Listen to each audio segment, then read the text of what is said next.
Au Congo-Brazzaville, 8%. 8%, ou au Bénin, où on perd l'élection. Il faudrait que la France arrête de soutenir des chefs d'État dont les peuples ne veulent plus. Ça commence aussi par là, parce qu'on changera rien tant que on continuera des coopérations militaires et policières avec des pays comme le Congo-Brazzaville. Les États existent. Le problème, ce sont les chefs d'État. Ma conclusion, et d'une certaine façon, la dernière question que j'aimerais vous poser, c'est est-ce que derrière ne se pose pas la question de la constitution de véritables États?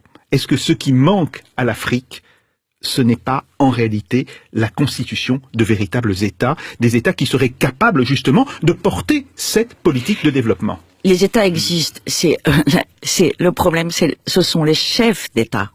Vous voyez bien que quand vous avez un chef d'État comme Nana Akufo-Addo, qui pense, qui n'est pas dans le rapport dominant-dominé, et on l'a encore vu à Dakar il y a pas longtemps, et son discours était formidable, il a été salué par tout le monde, et il dit il veut plus d'aide, ils n'ont pas besoin d'aide, ils ont toutes les richesses, il ne veut plus d'aide.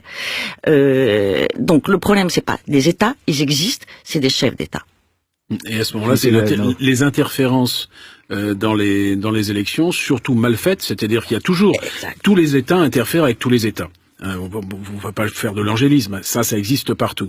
Mais des interférences faites n'importe comment, en fonction d'intérêts plus souvent privés que publics, ça arrive à du grand n'importe quoi. Je vais prendre un cas qui est très simple, c'est celui de la Côte d'Ivoire, et qui nous a énormément coûté en images.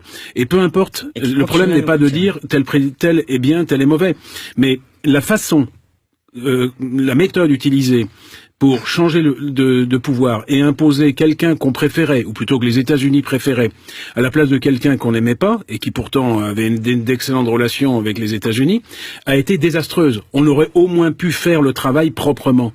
Et on a fait un travail lamentable. Et donc, à partir de là, et comme on a fait partout ce genre de travail lamentable d'une manière ou d'une autre, comme par exemple au Mali, en inversant le résultat de l'élection parce que un candidat était l'international socialiste et l'autre pas, enfin c'est n'importe quoi, ou comme au Bénin, Brazzaville, 8%. 8%, ou au Bénin où on perd l'élection. On pourrait avoir une vraie politique africaine sans corruption, sans affaires sales.